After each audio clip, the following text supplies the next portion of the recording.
1, away we go. Right, here we are. We are Save Our Children's Army, and we go about each month to different areas in and around London and further afield to talk about what's going on with the children, because it really is something horrific. Some of you may know, some of you may be oblivious to what is going on, but it really is something that we feel very strongly that we need to get the message across. There are people here in our group and platforms that have been through lots of different things, having their children removed for no reason at all, because it's a big money scam, and which Kieran will be talking about that part of it as well today. So what I'm going to look at today, I'm going to look at the Vatican, one of the things, because obviously today sees the morning of this Pope, and everyone seems to have gone up in arms and think how wonderful this man is, you know, that he's been the Pope and he's done wonderful things for the children. When first and foremost, the Vatican is one of the most corrupt, paedophilic organisations in the world. What they do to children and the abuse they put children through, the trafficking they put them through, and what they do is off the charts. It really is. So all that rubbish that's on the telly and mourning this Pope, it is truly rubbish. It's all for show, it's all facade, and it really is shocking, and it's a waste of time, people watching it. Because the Vatican really is, first and foremost, as I've said, one of the biggest paedophile organisations in the world. But they traffic children in and out, and they abuse children. And they have the leaders, the Pope and others that are leading the way there, the cardinals, different ones, they have parishes all around the Vatican, in and around all across the world, you know, where these priests, fathers, vicars, whatever, abuse children. And it constantly happens. The more they abuse the child, the more money they get. And it is all the time. And if parents, you know, complain about the priest, the father, whichever, and it gets reported, what they tend to do, they tend to move that vicar or priest or father out into another. They move the problem basically into another church where they'll abuse again and again and again. And this is a massive problem because it doesn't go away. It continues to happen all the time. They go from one to the next, abusing children. A lot get trafficked in. Like I say, the child trafficking is massive at the moment. It's millions and millions of money they make each year trafficking children in and out. And it's not just in and out of the Vatican, it's in and out in Hollywood, it's in and out different countries, because children are the biggest money maker in the world, above guns, arms, weapons, drugs, gold, silver, booze, you name it. They are the biggest money maker in the world, and they should be, and are in our light, the #1 cause to fight for, because majority of people have children, but not everybody, but majority of people will. So you can see really the passion that we've got here to be speaking about and exposing all that is wrong in this world because the abuse of the children. So it really is that serious, and people need to understand. You know, it could be just someone walking down the road here could snatch a child, let alone it could be someone in their own household, but let alone obviously Hollywood is massive, Hollywood as they call it, the pop stars, they show you everything, you know, the film stars, a lot of them are involved, a lot of them get caught up in it, and it's just off the scale. So you really need to know the importance. You know, the satanic ritual abuse, I mean, that is off the scale as well, because a lot of it is done through the Masons, because the Masons are big on this as well. You know, the Masonic lodges that you see around, all nice and lovely and full of money, but they're in the depths of despair in there. They abuse the children. They put them on slabs. They do these rituals and really abuse them chronically, rape them, torture them, and murder them. Some of them don't have birth certificates because it's easy to produce a child, don't give them a birth certificate, so they can abuse them 20 or 30 times, or sell them on 20 or 30 times, so they can be abused again and again and again, then they can just discard them. Because no one will be able to track them if they haven't got a birth certificate. This goes on all around the world, and this is how they're getting away with many different things.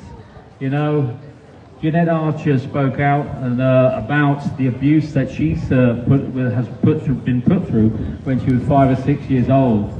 She tells a story on her page about when she, one Christmas time, when she was put to bed, and then a knock on the door, her mother would then get her up and take her out to this stately home. Because that's where they do it as well, in these stately homes. You know, there are lots of different young kids, all different nationalities, you know, there, and they'll put them on a slab, and you'll see that, well, see the way she described it, the people there, they're all these different, all walks of life, could be the government, could be film stars, pop stars, you name it, are all involved, all Masons to a high degree, and they abuse them, they rape them, they torture them, they stick things in every orifice you can think of. I know that sounds very graphic, but this is what is going on. This truly is going on. And she says in this story, in her feed about that Christmas and about the abuse that she suffered. She says that it was her, she calls her mum her birth mother, because that's all she is, because she's not actually a mother who would then put her child forward for this satanic ritual abuse. And she says, unfortunately, when she was raped that often by the men there, that she passed out, that she says in there, unfortunately she woke up, you know, as a 5 or 6 year old, because really the pain was horrific that she was in, and let alone all the other children that were going through as well, one after the other. There is other things that they've done to the children as well. It's a little bit too graphic, really, that I have spoken at other areas, but maybe it shouldn't perhaps be said today, because I know there's some children about. But it really goes deep, and it's very graphic about the satanic ritual abuse, and it's constantly going on, because children abused every hour of the day, every day of their lives. You know, some are constantly, you know. And the survivors do speak out. There are platforms that do speak out on social media. A lot of people don't believe it, but I can assure you it's not something that you'd want to make up, that you've been abused and then tell everybody. But it really is horrific, and I've met some of the people, and I know some of the guys here as well who have been through that kind of abuse. Like I said, forced adoption through the social services, which Kieran's going to speak about. He's lost his beautiful daughter, but I'll let him tell you his story there. But it is all a money game, you see. Children make money. You can sell them 20 or 30 times. They make no end of money, you know, for whatever reason, for abuse, for different artifacts, for whatever. But at the end of the day, the bottom line is they get abused. And this is the problem. You know, they get abused for their adrenochrome, the harvesting of the blood, you know, involved in the satanic ritual abuse, and it just defies any kind of logic how people can be like that. It's a demonic. They're totally taken over somehow and really just abuse the children. And I saw a video ages ago about someone tried to describe the fact of how the harvesting of the blood is and how it is and why it is these film stars, celebrities, and all different people want the blood of the children. And you know, it's that fight and flight phrase, the adrenal glands when they're scared. And someone put it a liking to when you go to China when they boil dogs and the screaming out there, you know what I mean? That is the same kind of fear, the same kind of scaredness, you know, that the children are going through. And this is when they harvest their blood, this is where they say they can get youthful from it, you know.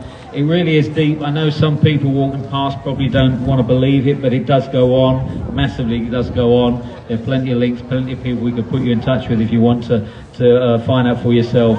But the bottom line is our children are going through hell, our children. I say our because it's everybody's child could be in that situation. So we're here for everybody's child, because we want the message to get across that things aren't just normal. Things aren't just, you know, you go in and out, do your daily business, whatever, and things aren't happening, because they are happening. And the children are the number one cause to fight for. The children are the number one war to fight for. And the children are the biggest money maker in the world. To say they are after your children is an understatement, because they are. And it's so easy in town centres like this, if you're just a little bit not minding your children, not saying you're bad people, but sometimes when they run ahead, you know, if you're in a crowd, they can disappear. They do grab them from town centres, they grab them from leisure centres, they grab them anywhere which way they can. So it really is a bad state of affairs, and it really is something that people need to get a grip to and need to understand. You know, organ harvesting's another thing there as well, because that's a big money maker as well. You know, not just for children but for adults as well. You know, they'll harvest you. You know, and you're actually, technically speaking, you are, you know, they say you're dead and that, but you are technically alive, because they don't check the brain. They don't check the brain for any output or anything. But you are technically alive. There was a case a while back when somehow this guy got this doctor's attention, and they discovered he was still alive, because they say you're dead, you're brain dead and that, but it's one of the things that they don't check your brain to see if there's any output or anything, and this is how they're getting them in, taking the organs, making the money. Again, it's everything is just shown on the TV screens, because that's what they do. They have to put it out there in the open, because then it becomes acceptable for people. Oh yeah, that's happened. Okay, yeah, I see. I know it goes on. You know what I mean? It's surprising how many people I probably could talk to today, and they'd say, "Yeah, I know it goes on." Okay. So what does that mean? You know it goes on. This is why we need more people to speak out about what is going on, because it really is a tragic state of affairs. Because it could be any one of our children that could go missing, that could be up for adoption, that could be abused, that could be anything. You know what I mean? And it's that simple, you know. And that's why we do what we do. We're small in numbers. We have a bigger group sometimes, but at the end of the day, we're still here delivering a message, and a message for people to realise that they need to understand how bad it is that our children are suffering. The government didn't want to get involved in the grooming gangs and investigate it. Why is that? 650 MPs, probably because most of them MPs are paedophiles as well, and the ones that aren't are shutting up shop because of their job. So that's why they didn't investigate the grooming gangs that have gone on in Rotherham, Oldham, Birmingham, you name it, because they didn't want to get involved. Everywhere. And they're all corrupt, every single one of them. Look at it, Keir Starmer, what did he do when he was a judge? I'm sure most of you might know, you might not. He let Jimmy Savile go, one of the worst paedophiles this country has ever faced. He let him go as a judge. There was not enough evidence, apparently. What do people do? Then he gets in power, you know what I mean? So if you really follow him and think he's great, you want to look again, because he has done many things in the past that have gone against children, you know? And like I say, what did Jimmy Savile do? Well, he went to abuse thousands upon thousands, hundreds of children in Stoke Mandeville Hospital. He had the keys. He used to go downstairs in the depths in the basement. He used to do rituals. He could speak Latin. Not many people probably know that. And he used to do rituals and abuse children down there. Yeah. So, and that's what he used to do. One of the things he used to do, they used to run patients across and that, and he used to fiddle with them, some of them just disabled and things. I mean, it really is horrific. Good friend of not my King Charles, good friend of his. What does that say to you about the Crown? That's all involved in it as well. The paedophilia. I know it may be hard to believe, but I can assure you it is. And you've got Prince Andrew with the Gillespie situation there. So it's just horrific what is going on. So really, people do need to understand how bad things are at the moment. You may think they're not, but the children get it worse. So if you've got a problem in your life and you're upset and you're angry about it, the children get it worse. You know what I mean? They do far worse, because they get abused, mentally tortured, raped and murdered for money, for sexual pleasure and for things like that. And it needs to stop. It needs to stop. And that's why we are here. I'm going to let Kieran say something now, and I shall be back later talking about that song, if anyone's heard, about the birth certificate.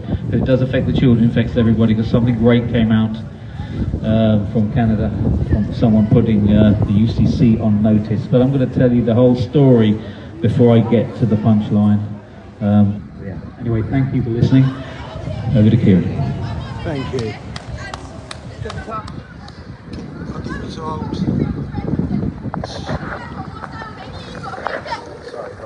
Oh, you got it. I'll let you finish that.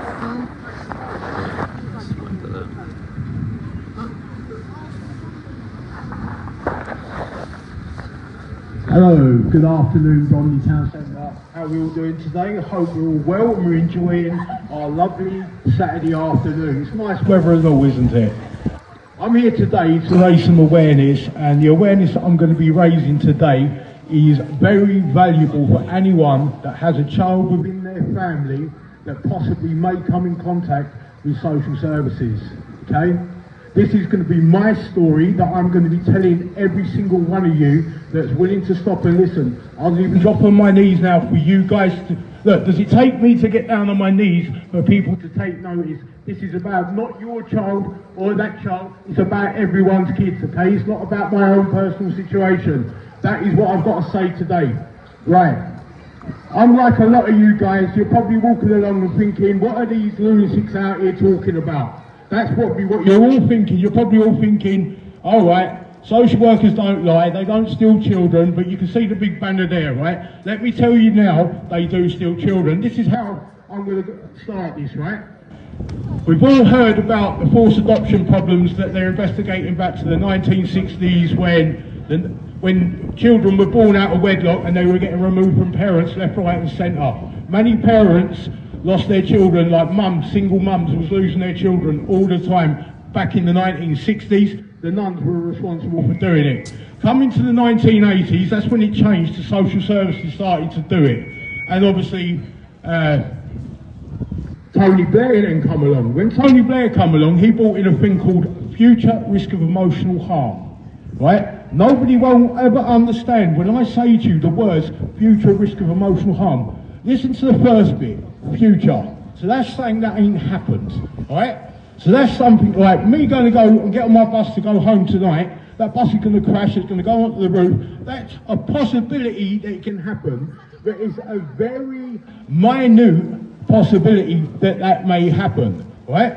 There's always a chance something can happen, but when you go into a family court, a social worker can suggest, right, this is a thing, what they've used, and they've manipulated it to the point where children are now being taken one every 20 minutes, that's 3 an hour, all right? Many of these children do not get returned home. I've even spoken to a father today who's very similar to my story as well, and he come up to me because he see that sign and he said, I had to come and ask you what this is, because I'm currently going through it himself. And the man come over and spoke to me and my team when we first got here, and he come and asked for some information about it, and I pointed him in the right direction for that, and that's to look up the Save Our Children Army on Facebook. There is a page on there, and we have a group on there as well, okay? If you look on there, you can find out more information about the stuff we're going to be talking about. But like most of you guys, you're probably thinking, what is this lunatic talking about? Why is he out here spouting that? Is he one of these conspiracy theorists? Is it this or is it that? That's probably what's all going through in your heads. Let me tell you now, it couldn't be further than the truth. I became a father in 2020. And like most of you guys, you would be thinking a social worker would never lie to steal a child. What would they gain out of it? I was in the same position all that time ago, right? Social workers, if someone said to me in 2019 that a social worker had lied in a report, I would have turned around and said, you know what? You're doing something wrong, mate. You might need to change what you're doing. That's what I would have done, until I actually experienced it myself and actually see what was really going on. And that was in 2020. I watched what they'd done to my partner. I watched it. They completely destroyed her, right? She worked with them. She done what she could to keep my little girl home in the family that she should have been with me, dad and her mum. We done what we could to try and keep my little girl home. But in 2020, everyone remember when the COVID lockdown kicked in? My daughter was born on the Saturday just before, all right? On the Thursday is when the kicked in at 7 o'clock, they all come out, they done their clap. Everyone remembers the COVID clap, when they was clapping for the emergency workers. I was even one of them people out in the street clapping, right? But my little girl was also in a hospital at that point and awaiting to go into a foster placement.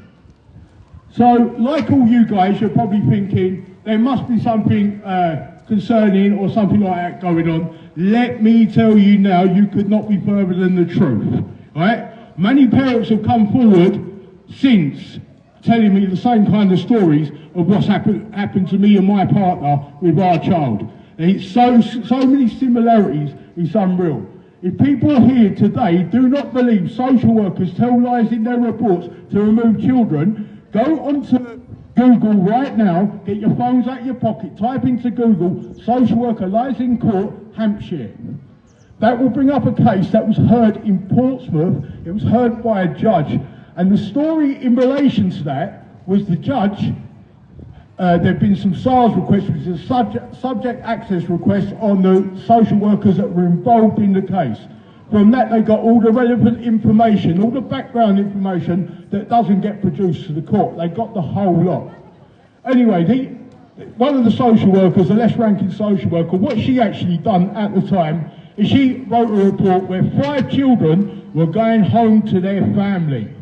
This is the disgusting part. It's all on Google. Go onto your newspaper articles. It's there. I'm not here lying about it. I'm stating it, and I'm using that as a tool for you guys to go and get your research from that. Right. Hampshire social worker lied in court. It was proven in court that they lied. All 5 children would never return home to their family, which they should have been, because they were stolen with lies. 5 children then were placed for adoption, okay? And the 5 children that was placed for adoption, the 5 children that were placed for adoption never returned home to their family. Guess where them 2 social workers are now?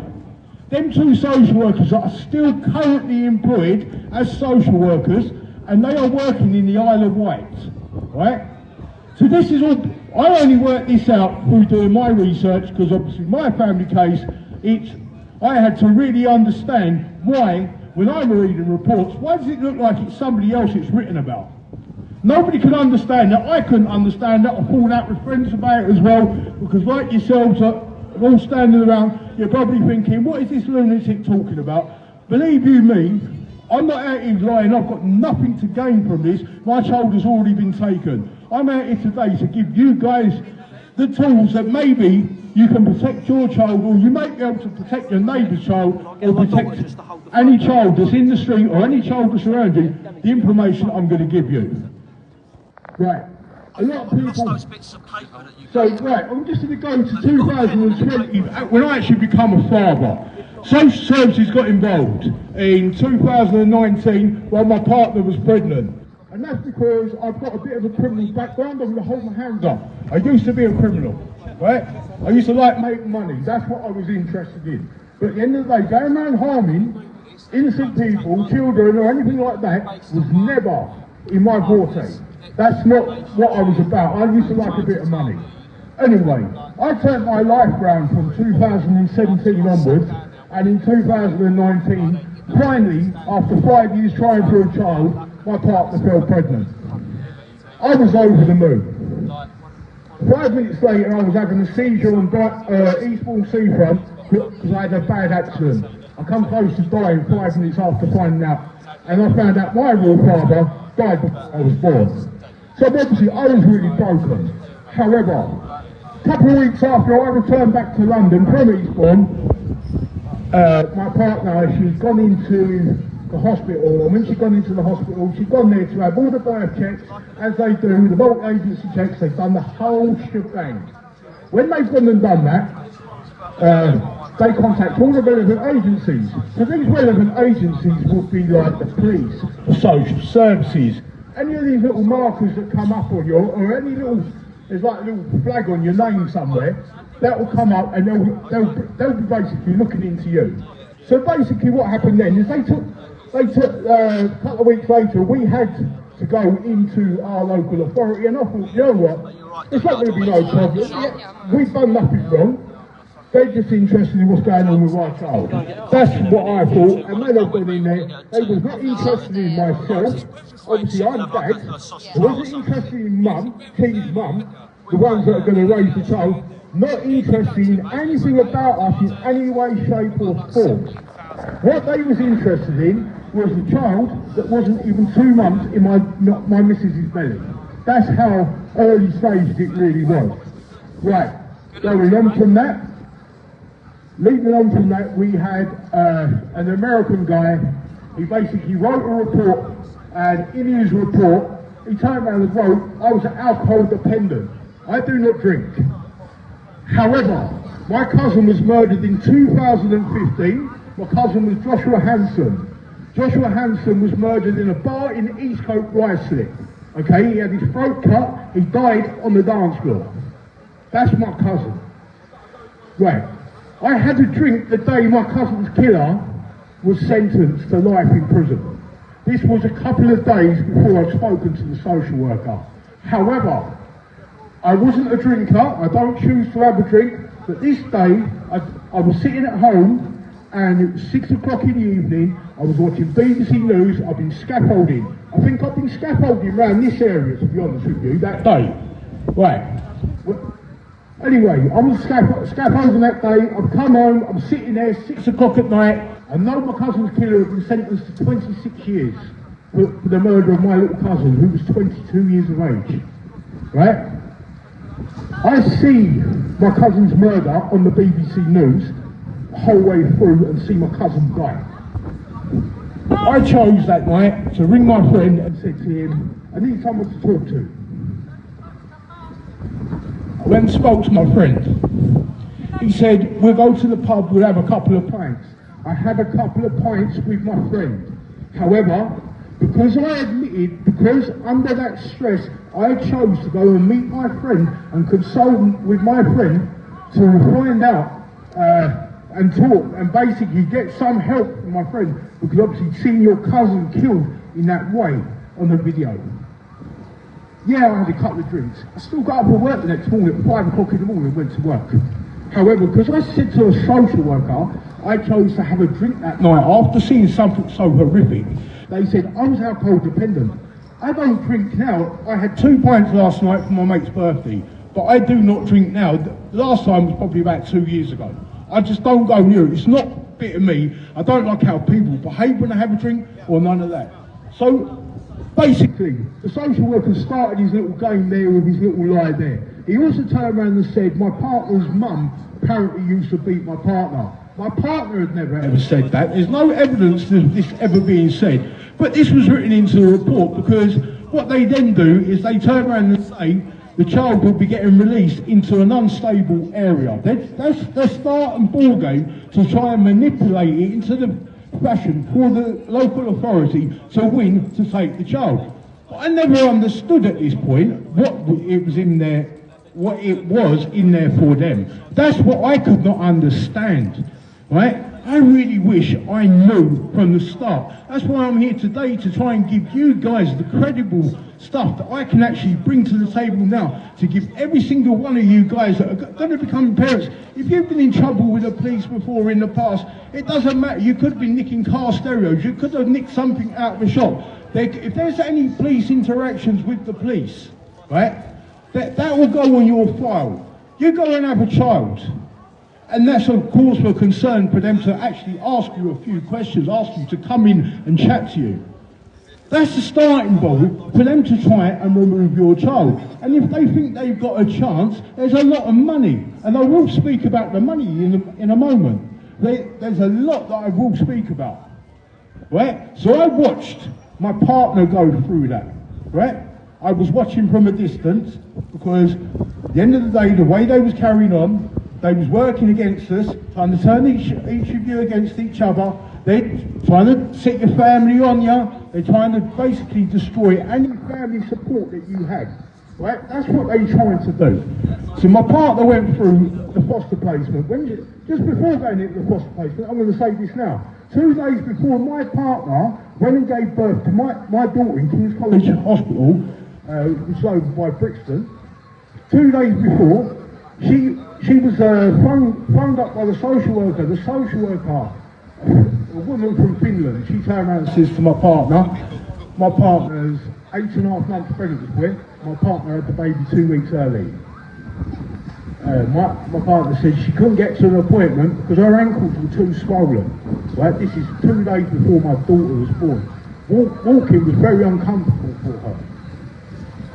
The COVID's going on, you didn't really want to get on the bus, but however, they were trying to force her to travel about 4 or 5 miles with swollen ankles, to the point that she was being checked for preeclampsia as well. That's how serious it really is. The social worker tried to bully her, saying, if you do not get to this appointment today, we are going to remove your child. But my daughter was born 2 days later. My partner got to the appointment. Luckily enough, I had quite a bit of money, and I went, there you are, go to your appointment, go in a cab, don't worry about it, right?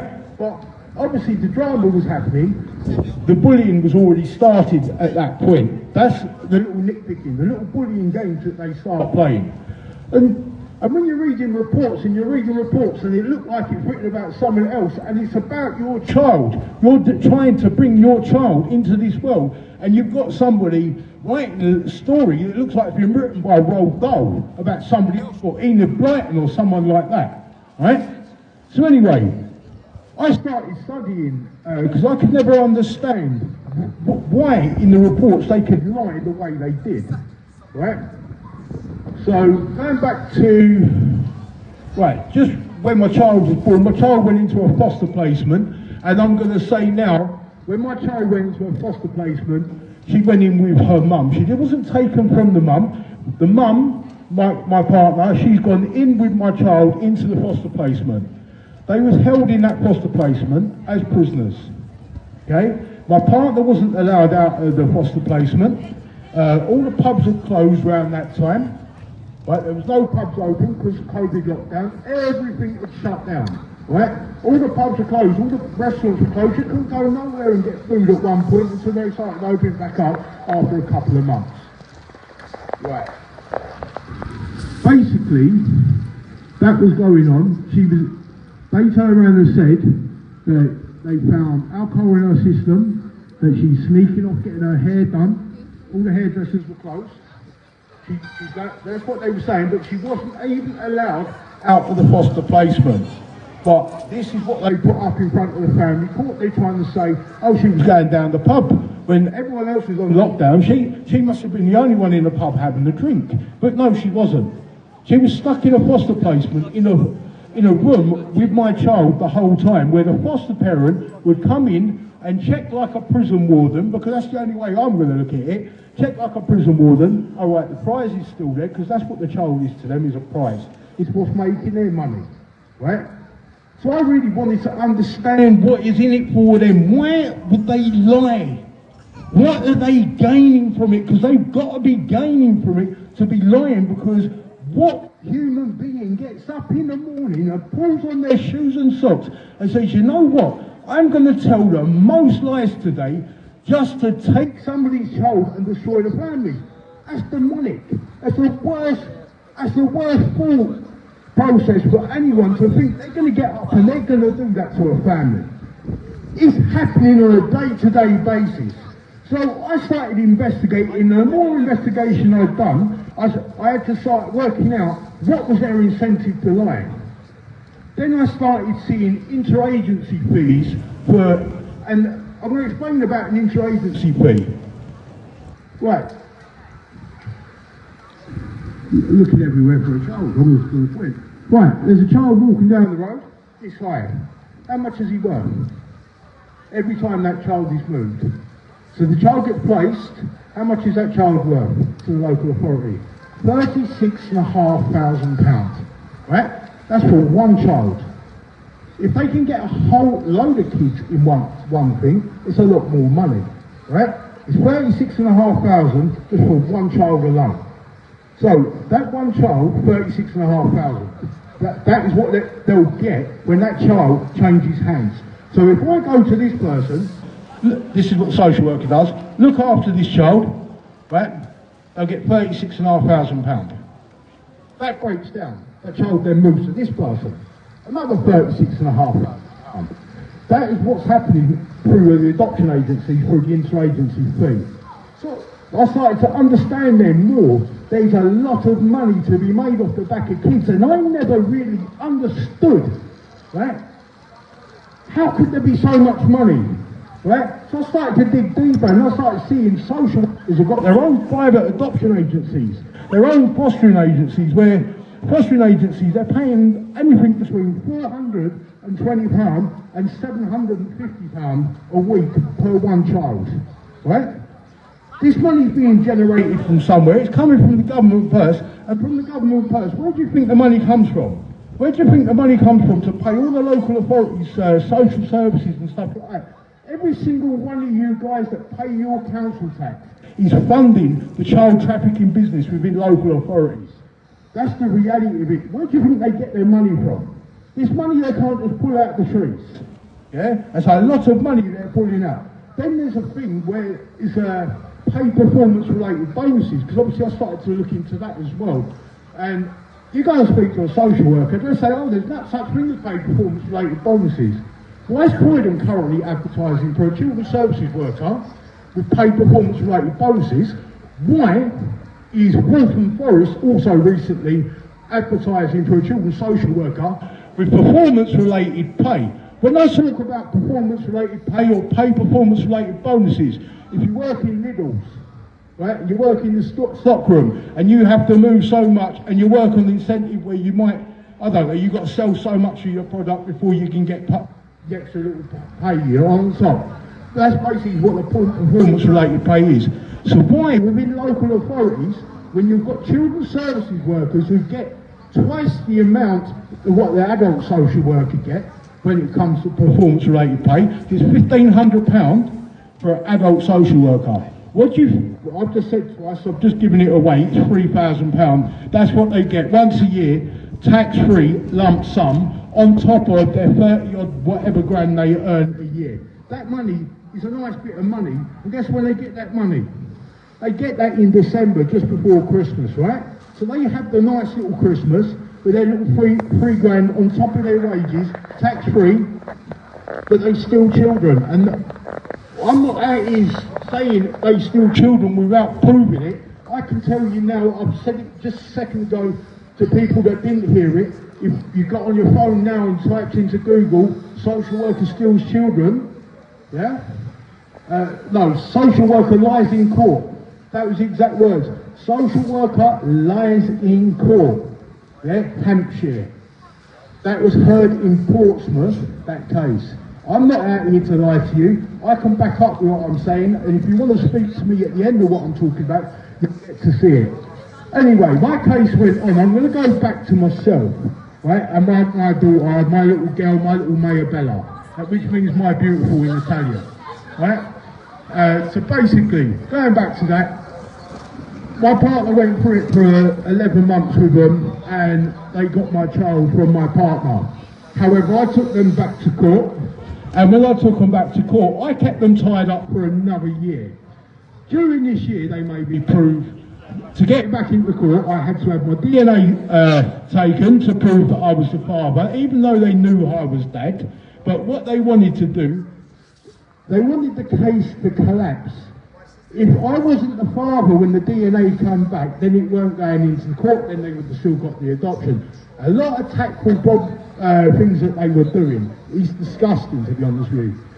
They tried to stop my revocation of the adoption order every single time I took it into the court, right? They refused, the local authority refused to do a parental assessment on me, and when the local authority is refusing to do the parental assessment on me, that's what they have to do on you, and every single parent and child should have a parental assessment done, right? Because if they're assessing you to be the father of your child, to look after your child in your care, or the mother of your child in your care, they've got to do assessments.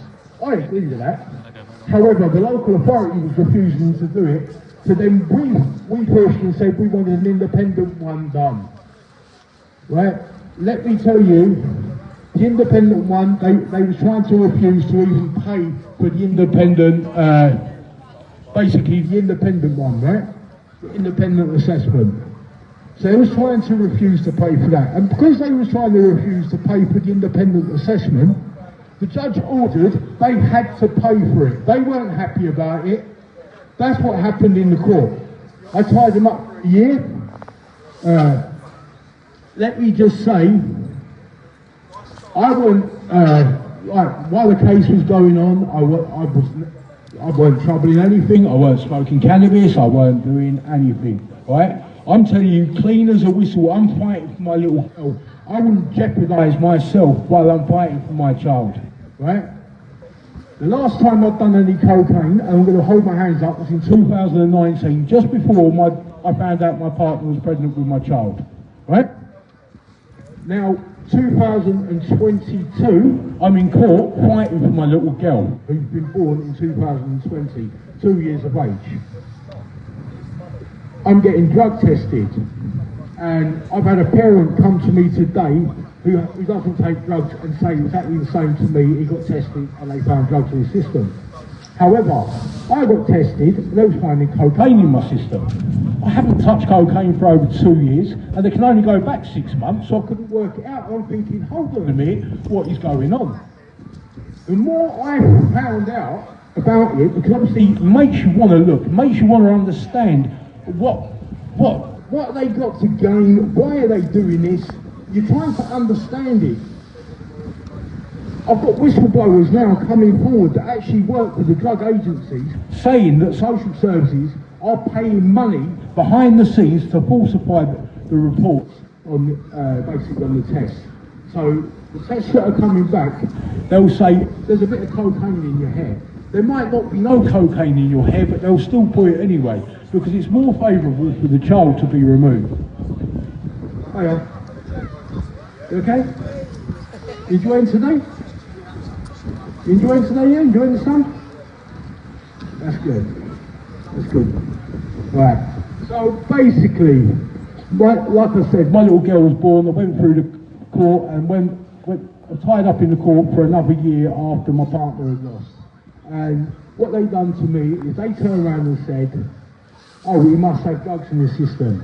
I have no drugs in my system. Still to this day now, I don't have it in my system because I don't go near them kind of things since I knew I was going to become a father, right? Because everything wasn't about me anymore. The moment I become a dad, the moment any one of you become a parent or a grandparent, it's not about us anymore, it's about our kids, right? That's the most important thing to any one of us that have got a child, yeah? It's about our kids being safe and being happy, right? So basically, going back to the case, they manipulated the drug test. I even got a negative drug test, which they tried to say was a positive test. I can tell you now, on my daughter's life, on my brother's grave, my cousin's grave, who I've talked about today, who was only murdered in 2015. I wasn't taking any type of drugs, and I've got a lie detector test for that as well, and I will prove it. But however, that was enough for them to say, you know what, there's a possibility you're not going to work with us. Just raise enough doubt so your child doesn't come home to you, right? This is the worst kind of thing for any parent to ever go through. This is worse for any family as well. This destroys families. When I say destroys families, from the lies that are getting told in the court, then you've got your siblings of your child, then you've got the uncles and aunties, grandmas, everyone's loads of infighting. It happens because the support network gets broken down, right? Because of what they do, right? It's the lies that they're telling to take somebody's loving child away from them. They told their lies to take my child away from me, right? They turned around and suggested, because I've been out of trouble since 2017, this is 2022. They said, I've been out of trouble since 2017, so I should be commended for all the hard work I've done to turn my life around before starting a family. However, an independent social worker says they want another 12 to 18 months of me being monitored to see if, one, that I have a mental breakdown, two, whether I go back into my old life. You know, that's what they was really concerned about. You know what? I've not been arrested. I've not gone back into my old life. I kick myself every day because the very things that they wanted to watch are the very, you know, that they weren't prepared to do it, because this is the trick of it now. In the court, the independent social worker said she wanted to have me monitored for a further 12 to 18 months, right? All the lies in the report and everything like that, and everything being manipulated in that way, is the way they manoeuvred it into that way. It's manoeuvring to take my child from me. She turned around and said, the independent social worker, 12 to 18 months I need to be further monitored for. That's 12 to 18 months. That's a lot, right? I'm still out of trouble now. I've not gone back to my old life. I gave up that life in 2017. And at the end of the day, it took a lot to step away from that life. And I could have easily gone bang back at it. After what they've done with my family, taking my child and placing her for adoption, right, because they wanted to monitor me for another 12 to 18 months. But I should be commended for the hard work, how my daughter's going to be getting told, how her dad couldn't have done any more to bring her home. That's the reality of it, right? So when my child grows up, the judge reckons the report that's getting given to my child is going to be telling my child, which is the judgment, is going to be included in the report.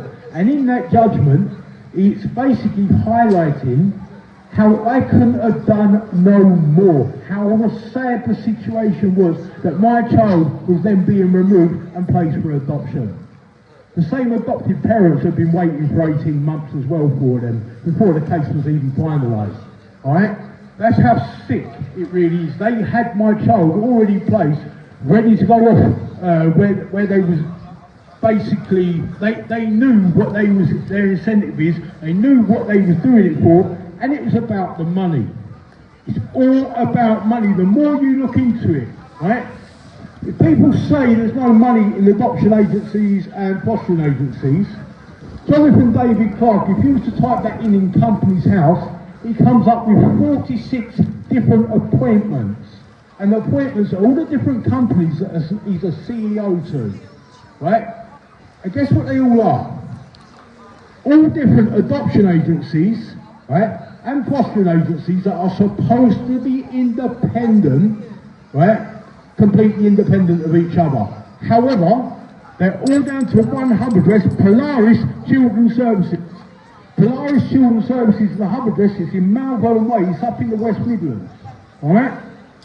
From that hub address, one guy is running 46 private adoption and fostering agencies. This is one man. That's one man. He's then working alongside with another person who he shares 26 of his businesses with. Right. This is the one that's going to drop it from the sky. You're never going to believe this bomb's going to drop from the sky for you now. You know who the silent partner is? The silent partner is somebody that owns a massive law firm. Now, when I say a law firm, what's a law firm got anything to do with a main hub address of multiple adoption agencies and fostering agencies? A massive tycoon from America called David Suez is his name. He goes under the name, hold on a minute now, Harrison Clark Secretarial. Harrison Clark is a big law firm, massive law firm where they got barristers and solicitors running from it.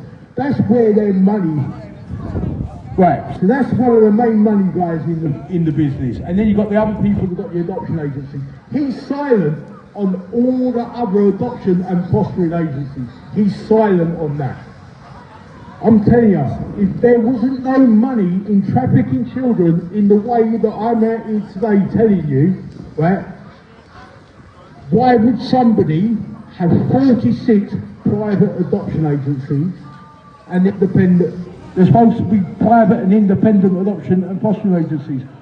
What would anyone in their right mind want 46 of them for when you put them all under the one umbrella, yeah, and you might franchise them or something, I don't know. But you wouldn't have all of them as independent, right? Anyway, like I said, my child, I lost her the day after her second birthday, right? All because there was a suggestion from the social worker, independent social worker, that she wanted to see me monitored for another 12 to 18 months. My child is now growing up with her family. Because at the end of the day, some of us get in trouble throughout our years of life. I've got in trouble for theft, robbery, burglary, you name it. As a youngster, I got involved. I hold my hands up. I've done some fucking bad shit. Yeah? But however, I've never done anything that harmed a child or put a child's life at risk. Right? I've never done anything like that for a social worker to do what they've done to come and destroy my family. Thing is, I'd grown up without a father, right? At 18 years of age, I found out, 20 years of age, I found out the man that I thought was my father is not my father. Now when I sign a bit of paper, I feel a fraud, right?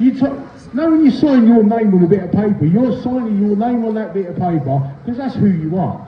I sign that, I don't feel like it's me anymore. How's my child going to feel?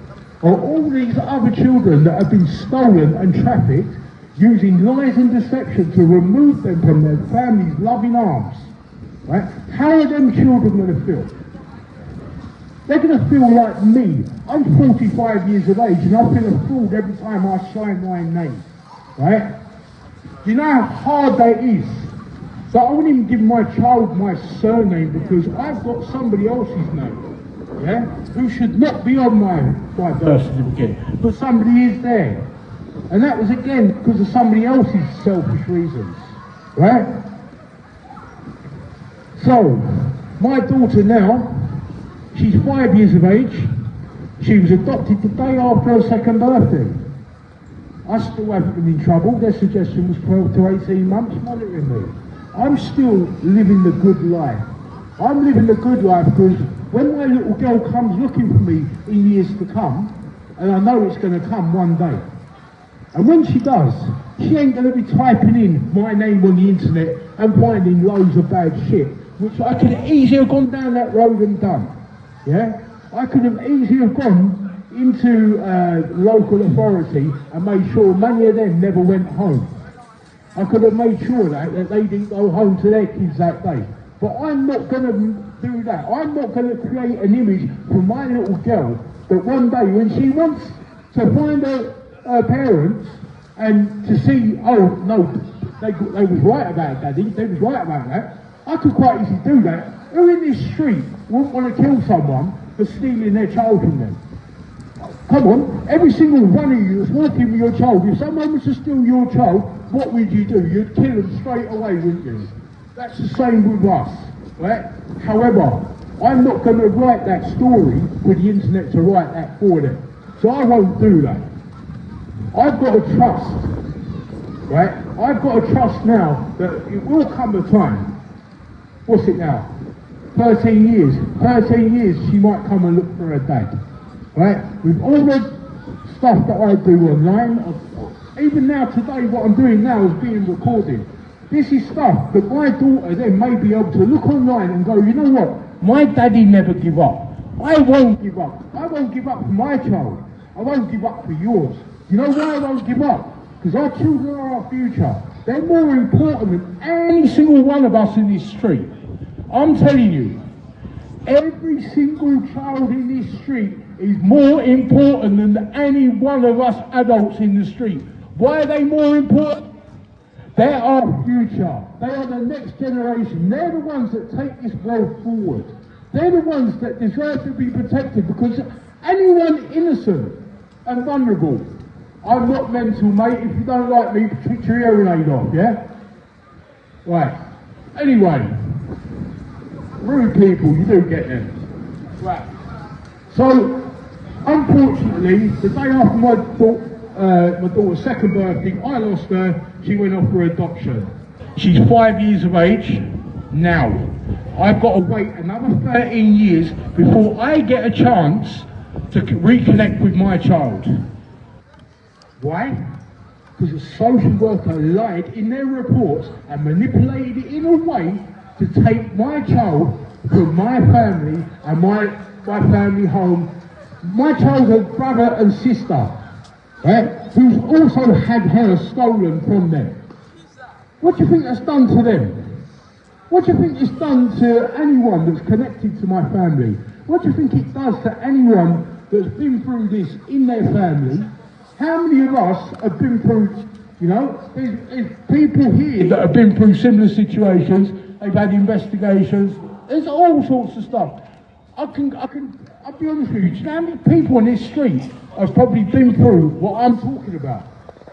The reason we come to town centres now, instead of going up into the streets of London, speaking on the streets of London, we come to places like this because we're here trying to come out to the people. we want the people to get the information, because one of the things is, right, a social worker, when they turn up at your door, they'll ask you sometimes to sign a Section 20. A Section 20 is a waiver of your parental responsibility and giving away some of your parental responsibility to the local authority. Then they can tell you exactly what you can do with your child, and if they're not happy with it, they can remove your child and place your child into foster care. That's the first one, right? Anytime you deal with a social worker, because of the amount of times they lie and the amount of different clients they deal with, so sometimes I'd like to think it's not a lie and they must be mistaking it for another case. Sometimes I think that as well. But one thing I'm going to tell you now, if you ever have to deal with anyone in social services, get yourself a recording device. Record any interactions you have with them, log all the calls, every single bit of information, right? Anything you record, you have to transcribe. You have to transcribe it, because the court will not accept a voice recording, but the transcription, they'll accept that on the bench. Cover yourself, cover everything. Like I said, I'm not telling you from me. I've already been through this. I've had my child taken. But I'm here today hoping that when one of you guys actually do, God's given you the blessing from God, once you have that child, at least I know I've said something, and maybe you might take it away. And if you think it ain't going to happen to you, think again, because I was one of them people that thought that's never going to happen to me. And guess what? It did. My little girl's now growing up in the stranger's home. Alright? And there's no pain like that. Thank you very much.